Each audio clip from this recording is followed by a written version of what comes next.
মুখটা কালো, না না, আমি ওই কালো চামড়ার মানুষটাকে দেখে আমার ঘৃণা হয়, ওর থেকে আমার মনটা দূরে, চোখটা দূরে নিতে যায়।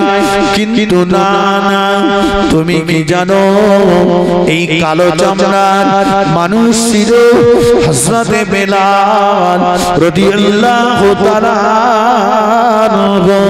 যিনি ছিলেন মদিনার মসজিদে নববী শরীফের ইমাম।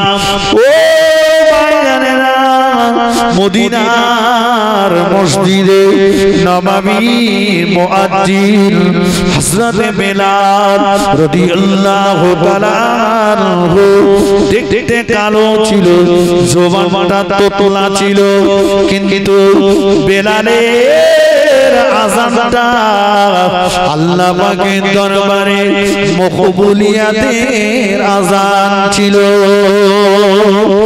ও বেলাল রাদিয়াল্লাহু তাআলা যখন আযান দিতে, বেলালের আযান শুনে আল্লাহ পাকের ফেরেশতারা তারাও নামাজে দাঁড়িয়ে যেত।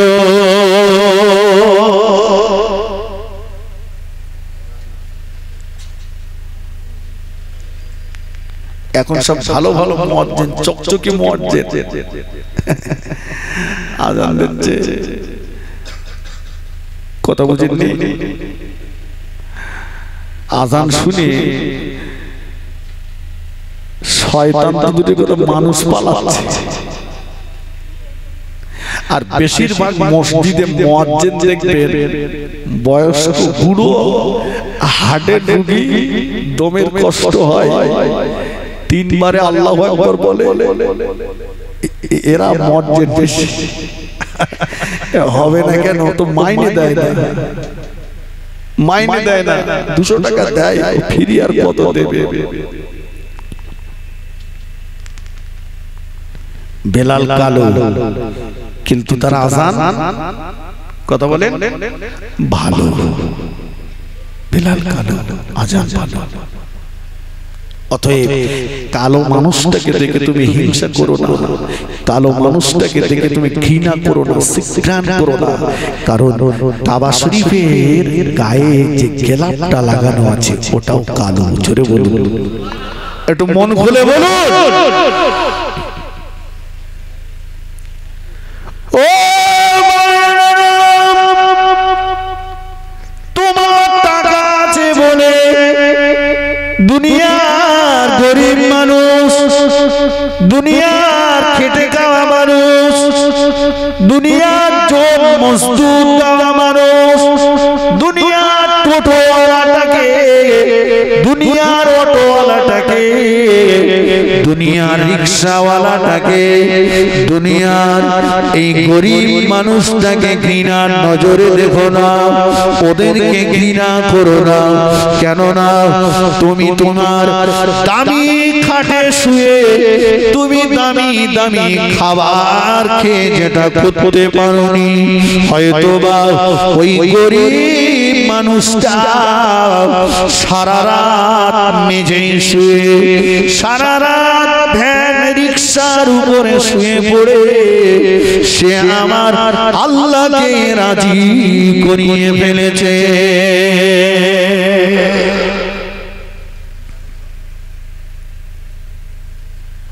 আমি নাইটে 5,000, 10,000, 15,000, 20,000 ইনকাম করি, আমার টাকায় অনেক হারাম ঢুকে গেছে। কিন্তু যে সকাল হলে চোর মজদুরি করতে যায়, মাছ ধরতে যায়, যে সকাল হলে ইঞ্জিন ভ্যান চালাতে যায়, টোটো চালাতে যায়, অটো চালাতে যায়, ও সারা দিনে 300 টাকা 400 টাকা ইনকাম করেছে, ওই টাকাটা হালাল টাকা।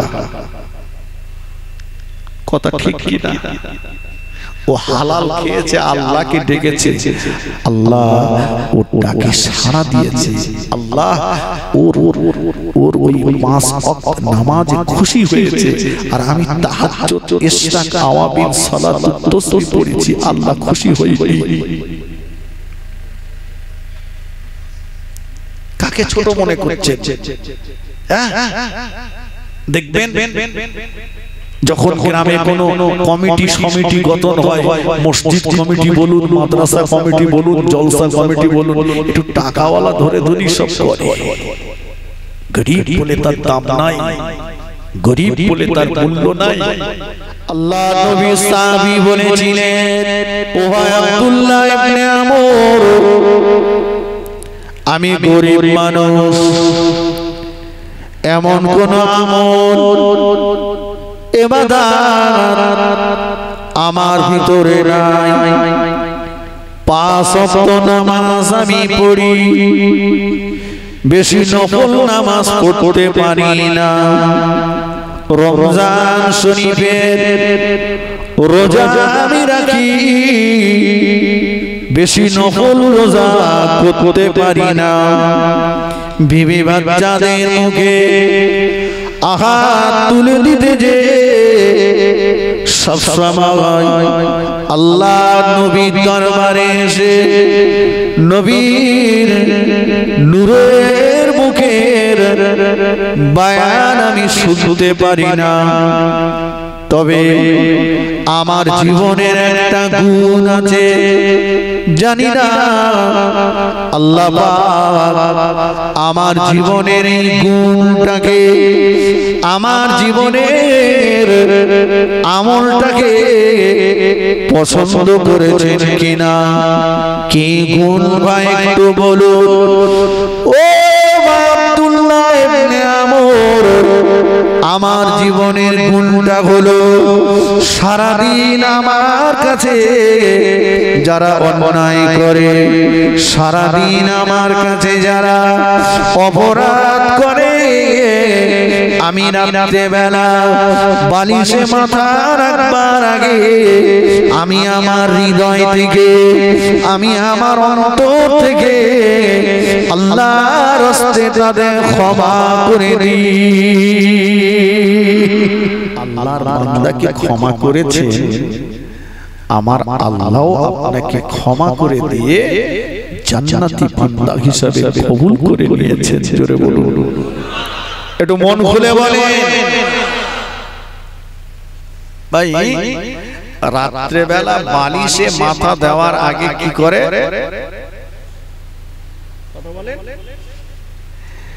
যারা সারাদিন অন্যায় করে তাদের ক্ষমা করে দেয়।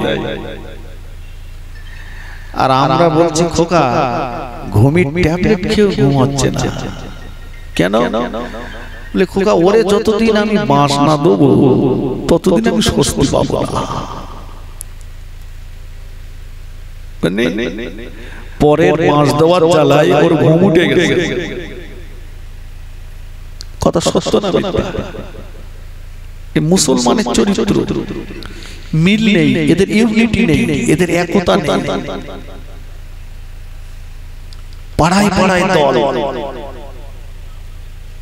সব আমরা খন্ড বিখন্ড হয়ে গেছে। কেন? একটাই ত্যাগ নেই, ক্ষমা নেই। নামাজের পাটিতে বসে আল্লাহর কাছে কাঁদছে, শুক্রবারে জুমার দিনে ইমাম সাহেব দোয়া করছে, বসে বসে কাঁদছে। আল্লাহ বলে বান্দা তুই যে আমার কাছে কাঁদছিস, আল্লাহ তুমি আমাকে মাফ করে দাও। বান্দা তুই কি তোর ভাইয়ের সামান্য অপরাধ মাফ করতে পেরেছিস?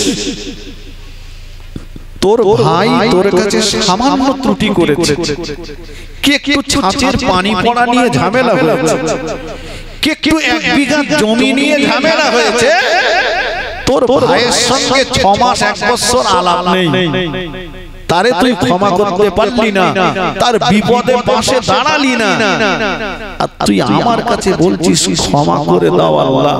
তুই আমার দরবারে কত বড় আসামি জানিস?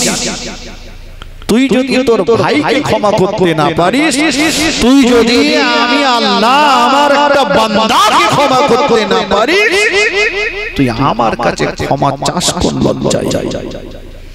যে মানুষের উপরে দয়া করে না, আমি আল্লাহ তার উপরে কথা বলেন, দয়া করি না।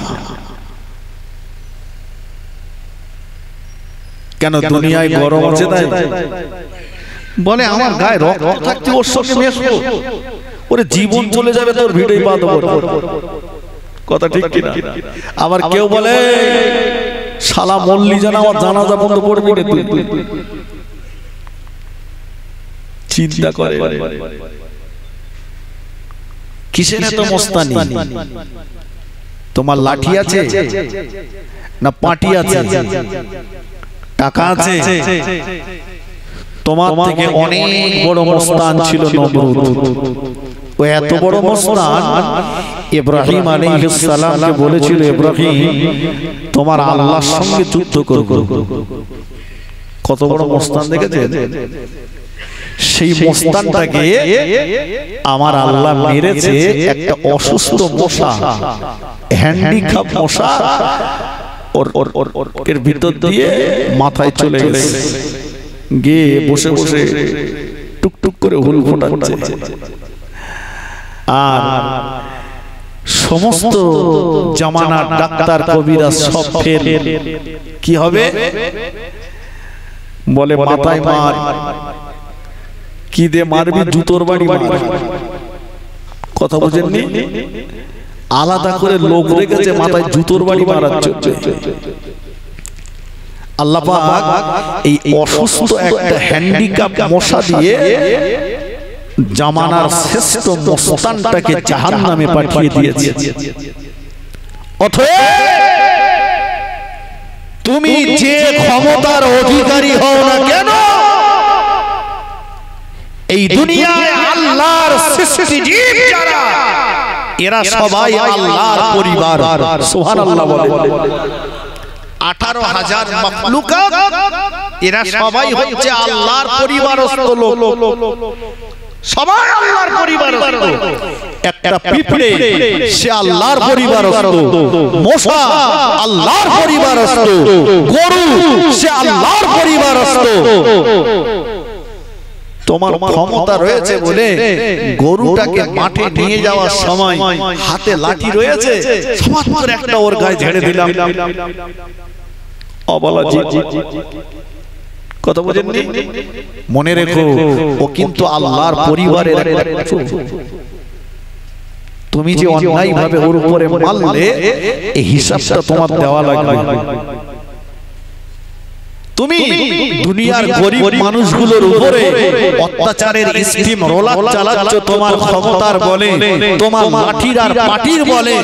মনে রেখো দুনিয়ার মাটির উপরে যতদিন তুমি আছো, দুনিয়ার চ্যানেল তোমাকে বাঁচিয়ে দেবে, কিন্তু গরিবের, অসহায়, নির্যাতিত মানুষের দুফোঁটা চোখের পানি আল্লাহর দরবারে কবুল হয়ে যাচ্ছে। রাসূল বলেছেন, অত্যাচারিত অসহায় ব্যক্তির দুফোঁটা চোখের পানি তাদের দোয়া, আর আমি আল্লাহ আমার আরশে আজিমের মাঝখানে কোনো পর্দা থাকে না, ওই দোয়াটা আল্লাহ পাকের দরবারে কবুল হয়ে যায়। জোরে বলুন। তুমি তার ঘরটাকে ভেঙে দিচ্ছ, তুমি তার দোকানটাকে ভেঙে দিচ্ছ, জলকটটাকে লুট করছো, তুমি তার রাস্তা বন্ধ করছো, চাষের জমিটাকে কেড়ে নিচ্ছ। সে অসহায়, সে আজ দুর্বল, সে বসে বসে নামাজের পাটিতে বসে কাঁদছে আর বলছে, আল্লাহ আমার ব্যাপারে সব তুমি খবর রাখো, আমার কিচ্ছু করার নেই। আল্লাহ আমি যদি প্রতিবাদ করতে যাই, সামনে গেলে আমাকে আবার মারবে। আল্লাহ আমি এই বিচার তোমার কুদরতি হাতে তুলে দিলাম। নবী বলেছেন, ও যখন হাত তুলে বলে আল্লাহ তোমার কুদরতি হাতে তুলে দিলাম, আল্লাহ বললেন, ওমাইয়া তাওয়াক্কাল আলাল্লাহি ফাহুয়া হাসবুহু, যে বা যারা আমার প্রতি ভরসা করে আমি আল্লাহ তাদের জন্য যথেষ্ট হয়ে যাই। জোরে বলুন সুবহানাল্লাহ।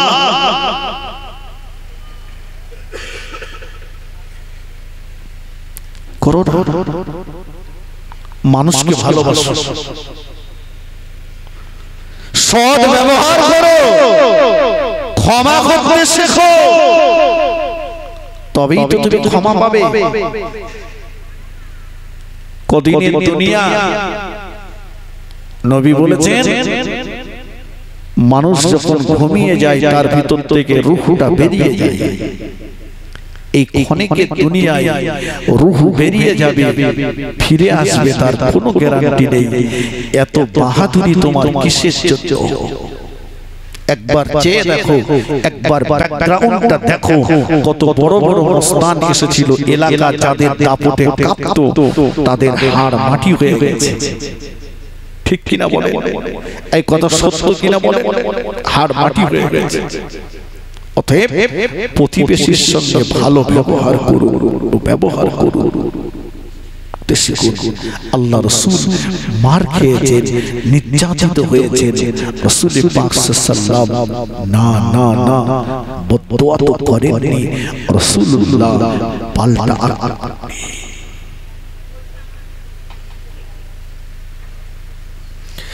আল্লাহ নবী দিন ও দুনিয়ার বাদশা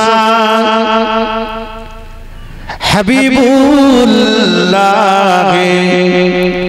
জনাবে মুহাম্মদুর রাসূলুল্লাহ সাল্লাল্লাহু আলাইহি ওয়াসাল্লাম আল্লাহ পাকের কাছে বারবার বলতেন, আল্লাহ পাক আপনি আমাকে গরীব করে রাখুন। আল্লাহ পাক কিয়ামতের ময়দানে গরীবদের সঙ্গে আমার হাসর নাসর করাবেন। আল্লাহ পাক আমাকে গরীব করে রাখুন, কিয়ামতের ময়দানে গরীবদের সঙ্গে হাসর নাসর করাবেন। আল্লাহ নবী বলতেন, ও আমার সাহাবীরা, আমি রাসূলুল্লাহ জানিয়ে দিলাম, দুনিয়ার টাকাওয়ালাদের চাইতে দুনিয়ার দিনদার গরীব মানুষেরা, দুনিয়ার টাকাওয়ালাদের চাইতে দুনিয়ার দিনদার গরীব মানুষেরা 500 বছর আগে আমার আল্লাহ পাকের দয়ার জান্নাতে চলে যাবে।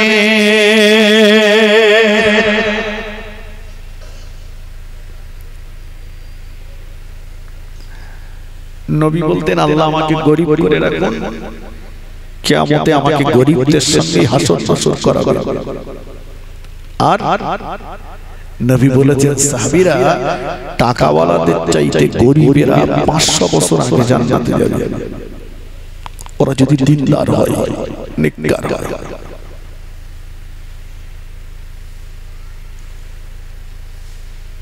কিন্তু গরীব হয়েছেন বলে যদি আপনি অন্যায় রাস্তায় পা বাড়িয়ে দেন গরীবী হালত থেকে কাটানোর জন্য, তাহলে 500 বছর আগে জান্নাত পাওয়া যাবে না, যাবে না।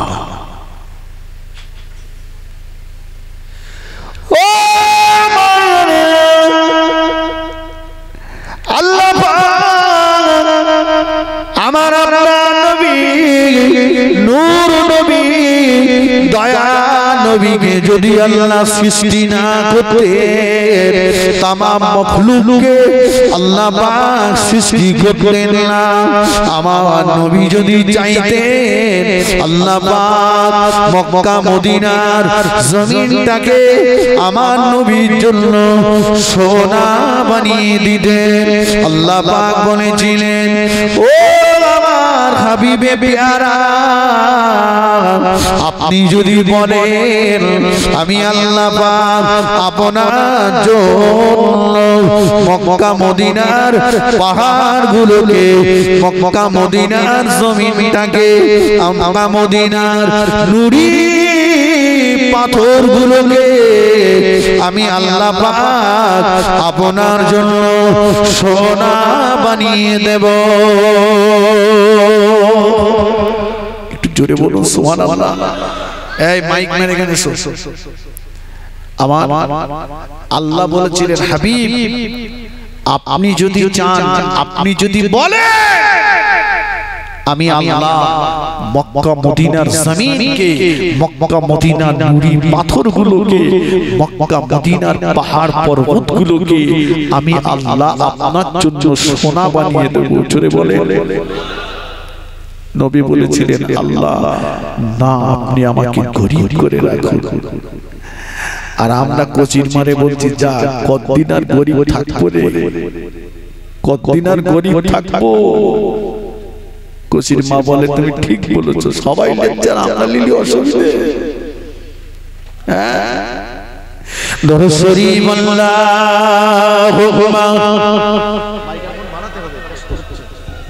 মাইক্রোফোন বাড়াও, বেশ একদম কেটে দিয়েছো, ভলিউমটা বাড়াও, মাইক্রোফোনটা বাড়াও, বাড়াও। একটু মন খুলে পড়েন আল্লাহুম্মা সাল্লি আলা। একটু বাড়াও, দূর থেকে আওয়াজ পাচ্ছি না, দূর থেকে পাচ্ছি না।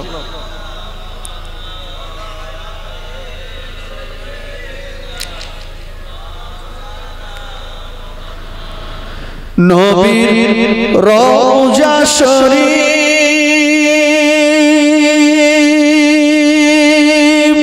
দেখে মন ভরে না, দিদার দাও গো শাহে মদিনা।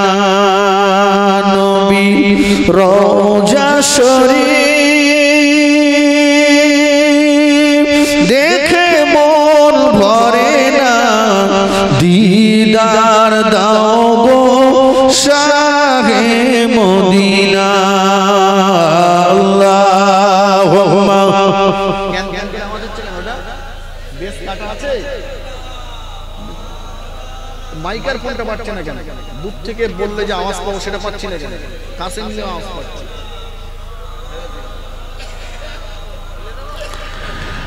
আরশের মেহমান করেছেন আল্লাহ, কত শান কত মান মোর কামলিওয়ালা। ও গো মদিনাওয়ালা করো করুণা, দিদার দাও গো শাহে মদিনা। নবীর রওজা শরীফ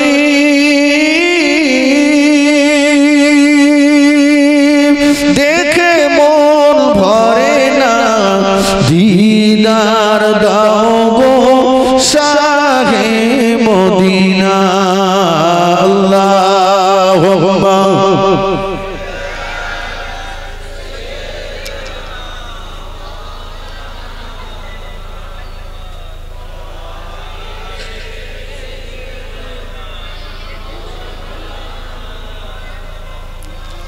আমার ভাইয়েরা মুরব্বীরা দিনের পর দিন চলে গেছে, আমার নবী উনানে আম্মা জানদের উনানে হাড়ি উঠিনি, কিন্তু কেউ জানতে পারেনি। পেরেছিল কি? কথা বলেন না, এত গরীব ছিল।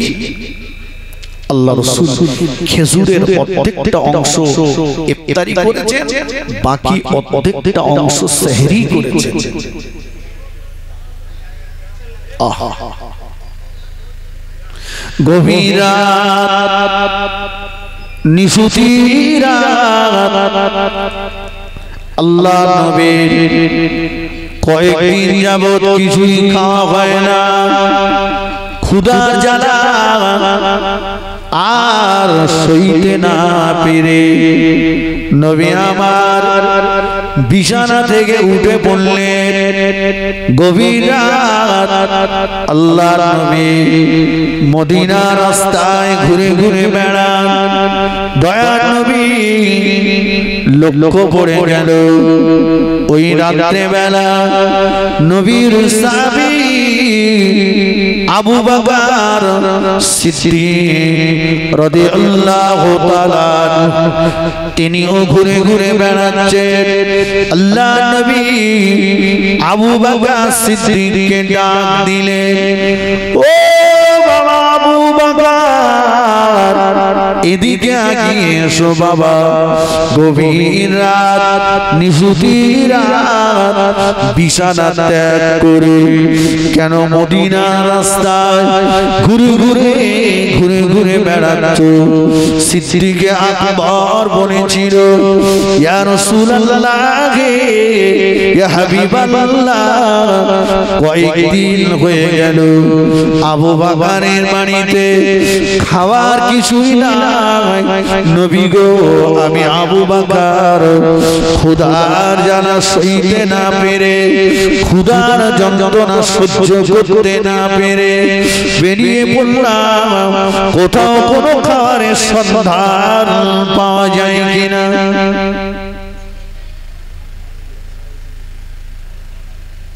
আল্লাহ কোথাও খুঁজে খুঁজে কিনা। হযরত ওমর ফারুক রাদিয়াল্লাহু তাআলা আনহু তিনিও বেরিয়ে পড়লেন। হযরত আলী রাদিয়াল্লাহু তাআলা আনহু তিনিও বেরিয়ে পড়লেন। ও ভাইরা, ক্ষুধার যন্ত্রণায় রাস্তায় বেরিয়ে পড়েছে। দয়ার নবী বললেন, সাহাবীরা ওই খেজুর গাছটার নিকটে যাও, গাছটাকে নাড়াচাড়া দাও।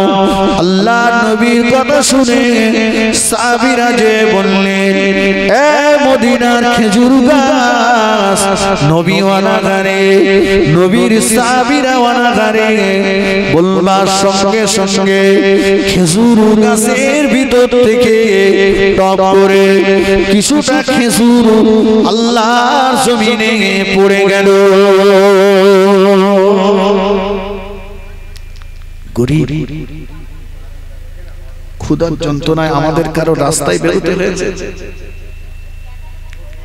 ক্ষুধার যন্ত্রণা, গভীর রাত্রিবেলা আর যন্ত্রণা সহ্য করতে পারছি না, বাড়িতে খাওয়ার কিছু নেই, চল রাস্তায় রাস্তায় ঘুরি। এমন অভাব কারো আছে? নাই। নামাজ আছে? কথা বলে নবী সাহাবীরা এত ক্ষুধার্ত ছিল, কিন্তু তাদের এক ওয়াক্ত নামাজও কাজা হয়নি। রাসূলুল্লাহর সুন্নাত তাদের জীবন থেকে ছেড়ে যায়নি। একটু জোরে বলুন সুবহানাল্লাহ। ফিরে আসো। তাহলে আল্লাহ বললেন, মালু ওয়ালা বানুন, সম্পদ এবং সন্তানের বিনিময়ে রেহাই পাবে না। অন্তর বিচার হবে, মানুষের অন্তরটা। বান্দা, নামাজ পড়ছো আমাকে খুশি করতে না লোক দেখানোর জন্য? হজ করেছো আমাকে খুশি করতে না লোক দেখানোর জন্য? শুক্রবারে মসজিদে গিয়েছো, সবাই যাচ্ছে তাই তুমি গিয়েছো না আমাকে খুশি করতে গিয়েছো? জলসা দিয়েছো, ও পাড়ায় একটা হয়, এ পাড়ায় দিতে হবে সেই জন্য না আল্লাহকে খুশি করার জন্য? ভাই, আমরা কাকে খুশি করতে জলসা দিলাম? একটু কথা বলে। আর বসেছি কাকে খুশি করতে? বলে নামাজ না পড়লি জাহান্নামে দেবে, চল। রোজা না করলি জাহান্নামে দেবে, চল। জান্নাত আর জাহান্নামের মালিক কে? জোরে বলে আল্লাহ। জীবনের সব ইবাদতটা হওয়ার দরকার আল্লাহকে খুশি করার জন্য, কিন্তু বিশ্বাস করুন আমাদের বেশিরভাগটা হয়ে যাচ্ছে লোক দেখানোর জন্য। লোক দেখানোর জন্য বেশিরভাগটা হয়ে যাচ্ছে। ও আল্লাহর ওলি বাইজিদ মুস্তামি রহমাতুল্লাহ আলাইহি রমজান শরীফ মাসে দিনের বেলা রাস্তা দিয়ে হেঁটে যাচ্ছে। জামানার মানুষেরা বলতে লাগলো, দেখো না জামানার বড় আল্লাহর ওলি বাইজিদ মোস্তামি যাচ্ছে।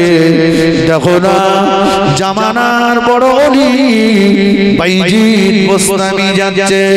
হুজুর আমার হঠাৎ একটা হোটেলের ভিতরে ঢুকে গেলেন, হোটেল থেকে রুটি নিলেন, রুটি কিনে নিয়ে প্রকাশ্য জনসমক্ষে ওই রুটিটা হুজুর ছিঁড়ে ছিঁড়ে খেতে খেতে চলতে লাগলেন।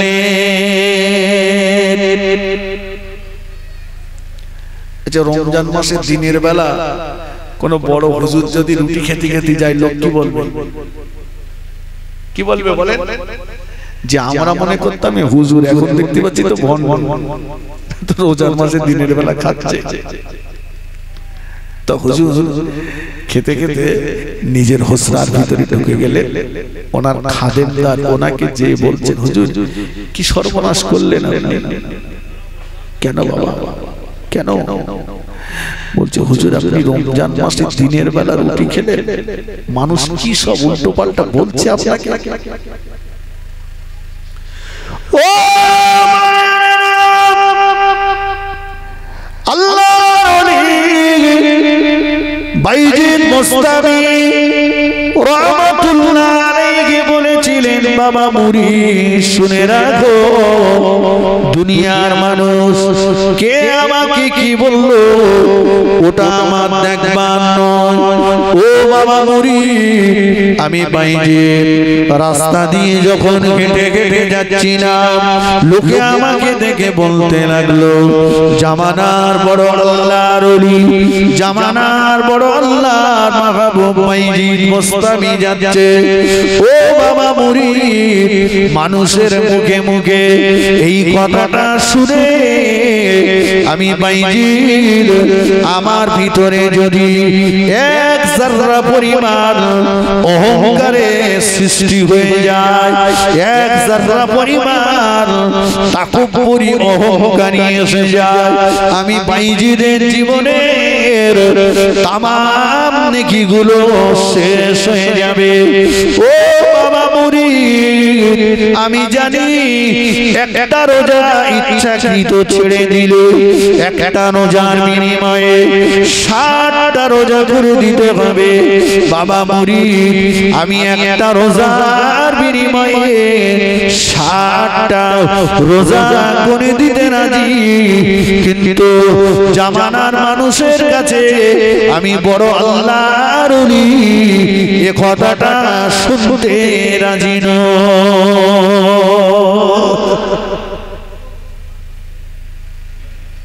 কথাটা কিছু বোঝা গেল?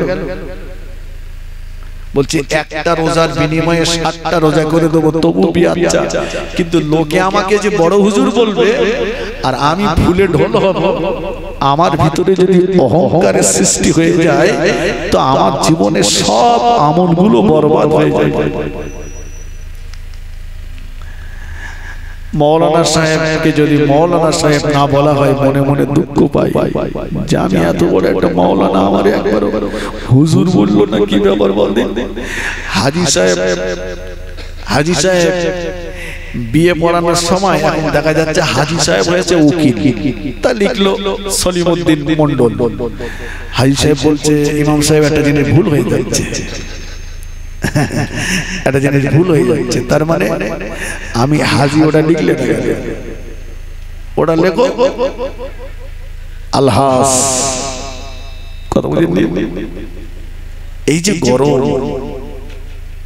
এই যে অহংকার, এই অহংকারটা কার খাসলাত ছিল? কার খাসলাত? কথা বলে শয়তানের খাসলাত। এই অহংকার, এটা হচ্ছে অন্তরের রোগ। এই অন্তর থেকে এই অহংকারটা দূরে সরাতে